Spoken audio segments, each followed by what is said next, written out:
Welcome to our channel. Today Bible verse in Tamil.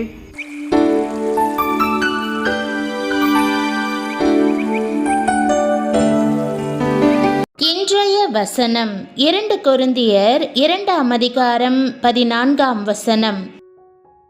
கிறிஸ்துவுக்குள் பிரியமானவர்களே, நம்முடைய ஆண்டவரும் இரட்சகருமான இயேசு கிறிஸ்துவின் வல்லமையுள்ள நாமத்தில் உங்களை வாழ்த்துகிறேன்.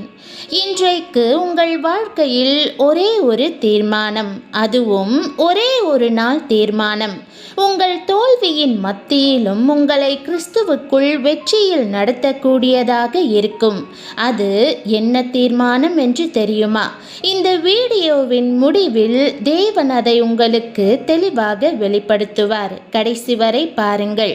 ஏனென்றால் இது இந்த வார்த்தையே மாற்றக்கூடிய ஒரு வார்த்தை. கிறிஸ்துவுக்குள் எப்பொழுதும் எங்களை வெற்றி சிறக்க பண்ணி எல்லா இடங்களிலேயும் எங்களை கொண்டு அவரை அறிகிற அறிவின் வாசனையை வெளிப்படுத்துகிற தேவனுக்கு ஸ்தோத்திரம் என்ற வசனத்தை இன்று நாம் தியானிப்போம்.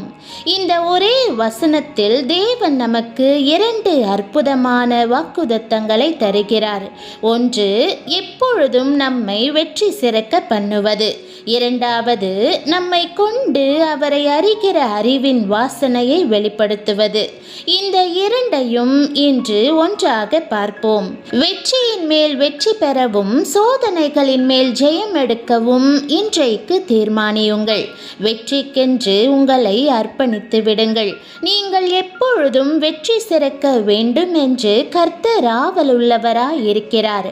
ஆகவே நான் வாளாகாமல் தலையாவேன், கீழாகாமல் மேலாவேன் என்றும் கர்த்தராகிய இயேசு கிறிஸ்துவினாலே நமக்கு ஜெயம் கொடுக்கிற தேவனுக்கு ஸ்தோத்திரம் என்றும் விசுவாச அறிக்கை செய்யுங்கள்.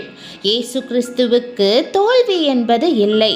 அவர் ஜெய கிறிஸ்து, இஸ்ரவேலரின் ஜெய கம்பீரமானவர். இஸ்ரவேலின் சேனைகளுக்கு முன்பாக வெற்றி வேந்தனாய் கம்பீரமுள்ளவராய் நடந்து சென்றவர்.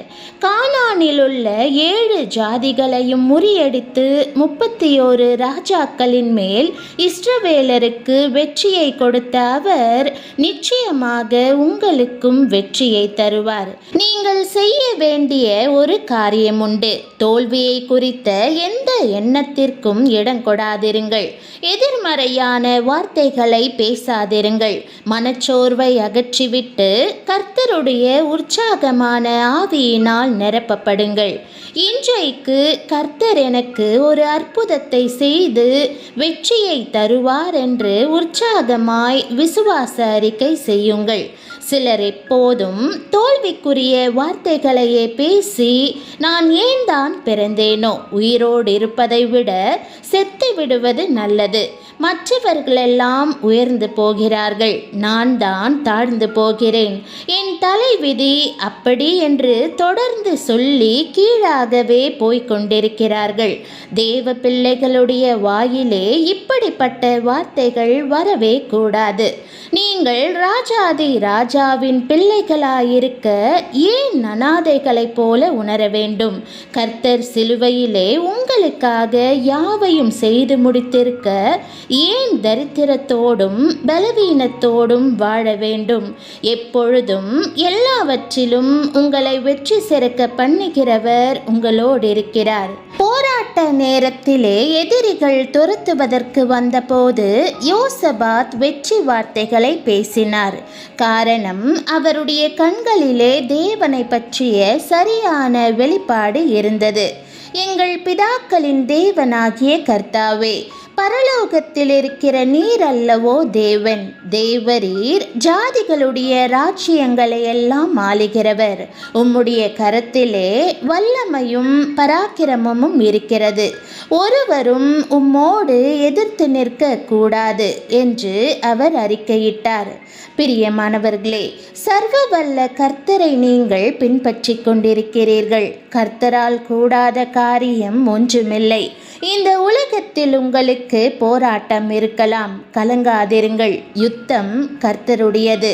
போராட்டம் இருக்கலாம், ஆனால் உங்கள் இறுதி வெற்றி கர்த்தருக்குள் இருக்கிறது. உங்களுக்கு ஜெயம் கொடுக்கிற தேவனுக்கு ஸ்தோத்திரம் செலுத்துங்கள். ஆனால் பிரியமானவர்களே, இந்த வெற்றியின் பின்னணியில் இன்னும் ஆழமான ஒரு உண்மை இருக்கிறது. இந்த வெற்றி எதற்காக கொடுக்கப்படுகிறது என்று உங்களுக்கு தெரியுமா? அது ஒரு காரணத்திற்காகத்தான். அந்த காரணத்தை பார்க்கும்போது தான் ஆரம்பத்தில் சொன்ன அந்த தீர்மானம் உங்களுக்கு முழுமையாய் புரியும். கிறிஸ்துவை அறிகிற அறிவின் வாசனை என்பது ஆச்சரியமான, அபூர்வமான, மேன்மையான ஒன்றாகும். கர்த்தர் நம்மை கொண்டு அவரை அறிகிற அறிவின் வாசனையை வெளிப்படுத்துகிறார். அதை குறித்து சந்தோஷப்பட்டு எங்களை கொண்டு அவரை அறிகிற அந்த அறிவின் வாசனையை வெளிப்படுத்துகிற தேவனுக்கு ஸ்தோத்திரம் என்று சொல்லி அப்போஸ்தலனாகிய பவுல் கர்த்தருடைய நாமத்தை மகிமைப்படுத்தினார். தமஸ்கு வீதியிலே கர்த்தர் அப்போஸ்தலனாகிய பவுலை சந்தித்த போது முதலாவது அவருடைய இருதயத்தில் எழுந்ததெல்லாம், ஆண்டவரே, நீர் யார் என்கிற கேள்விதான். இந்த கேள்வி மகா ஆழமானது. அவர் யார் என்று அறிந்து கொள்வதற்கு நம்முடைய ஆயுட்காலம் முழுவதும் கூட போதாது. ஆனாலும் அவரை அறிய வேண்டும் என்று அப்போஸ்தலனாகிய பவுல் தீர்மானித்ததினால் கர்த்தர் முதலாவது அவருக்கு தன்னை வெளிப்படுத்தும் போது, நீ துன்பப்படுத்துகிற இயேசு நானே என்று சொன்னார். தேவன் மகா அன்புள்ளவர், இரக்கமுள்ளவர், ஒளியானவர், வழியானவர், வாசலானவர், சத்தியமானவர், ஜீவனுமானவர். அதே நேரத்தில் சவுல் என்ற பவுலால் துன்பப்படுத்தப்பட்டவருமாக இருந்தார். அப்போஸ்தலனாகிய பவுல் அந்த வெளிப்பாடோடு நின்று விடவில்லை. தேவனை இன்னும் அதிகமாக அறிய விரும்பினார். என் கர்த்தராகிய இயேசு கிறிஸ்துவை அறிகிற அறிவின் மேன்மைக்காக எல்லாவற்றையும் நஷ்டம் என்று எண்ணிக்கொண்டிருக்கிறேன் என்று குறிப்பிட்டார். நீங்கள் கர்த்தரை அறிந்து கொள்ள வேண்டும் என்று எவ்வளவு அதிகமாக விரும்புகிறீர்களோ அவ்வளவு அதிகமாக கர்த்தருக்கு உகந்த வாசனை வீசுவீர்கள். அப்போஸ்தலனாகிய பேதுரு நம்மை அழைத்தவரை அறிகிற அறிவினாலே ஜீவனுக்கும் தேவ பக்திக்கும் வேண்டிய யாவற்றையும் அவருடைய திவ்ய வல்லமையானது நமக்கு தந்துருளினது என்று குறிப்பிட்டார். கிறிஸ்துவை அறிகிற அறிவினாலே உங்களுக்கு வருகிற ஆசீர்வாதங்கள் எண்ணற்றவை. அதிலே ஜீவனுக்கும் தேவ பக்திக்கும் வேண்டிய யாவற்றையும் பெற்றுக்கொள்கிறீர்கள். அவருடைய திவ்ய வல்லமையையும் நித்திய ஜீவனையும் பெற்றுக்கொள்கிறீர்கள். அவரை அறிகிற அறிவிலே வீணர்களாகவோ கனியற்றவர்களாகவோ இருக்க மாட்டீர்கள். மாத்திரமல்ல, கர்த்தரும் இரட்சகருமாயிருக்கிற இயேசு கிறிஸ்துவை அறிகிற அறிவினாலே உலகத்தின் அசுத்தங்களுக்கு தப்புகிறீர்கள். பிரியமானவர்களே, கர்த்தரை அதிகமாய் அறிந்து கொள்ள முற்படுங்கள். இன்னும் உம்மை அறியணுமே, இன்னும் கிட்டி சேரணுமே என்ற ஏக்கத்தோடு வாசனை வீசுங்கள்.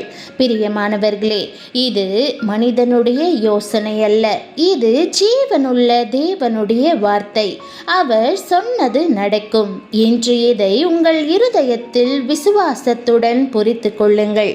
ஆரம்பத்திலே கேட்டேன் அல்லவா, உங்கள் தோல்வியின் மத்தியிலும் உங்களை கிறிஸ்துவுக்குள் வெற்றியில் நடத்தும் அந்த ஒரே தீர்மானம் என்ன என்று. இதோ பதில். தோல்வியை குறித்த எண்ணங்களை இன்றே சாத்தானுக்கு திருப்பி கொடுத்துவிட்டு கிறிஸ்துவுக்குள் உங்களுக்கு கொடுக்கப்பட்ட வெற்றியையும் அவரை அறிகிற அறிவின் வாசனையையும் இன்றே தேர்ந்தெடுங்கள். இதுதான் அந்த தீர்மானம். இந்த செய்தி உங்கள் இருதயத்தை தொட்டிருந்தால், நான் இன்று வெற்றியை தேர்ந்தெடுக்கிறேன் என்று கமெண்ட் செய்யுங்கள். உங்கள் வாழ்க்கையில் தோல்வியினாலும் போராட்டங்களினாலும் சோர்ந்து போய் கிறிஸ்துவுக்குள் வெற்றியை தேர்ந்தெடுக்க வேண்டிய நிலையில் இருக்கும் ஒருவருக்கு இந்த வீடியோவை இப்போதே பகிருங்கள். இன்று அவர்களுக்கு தேவை இந்த வார்த்தைதான்.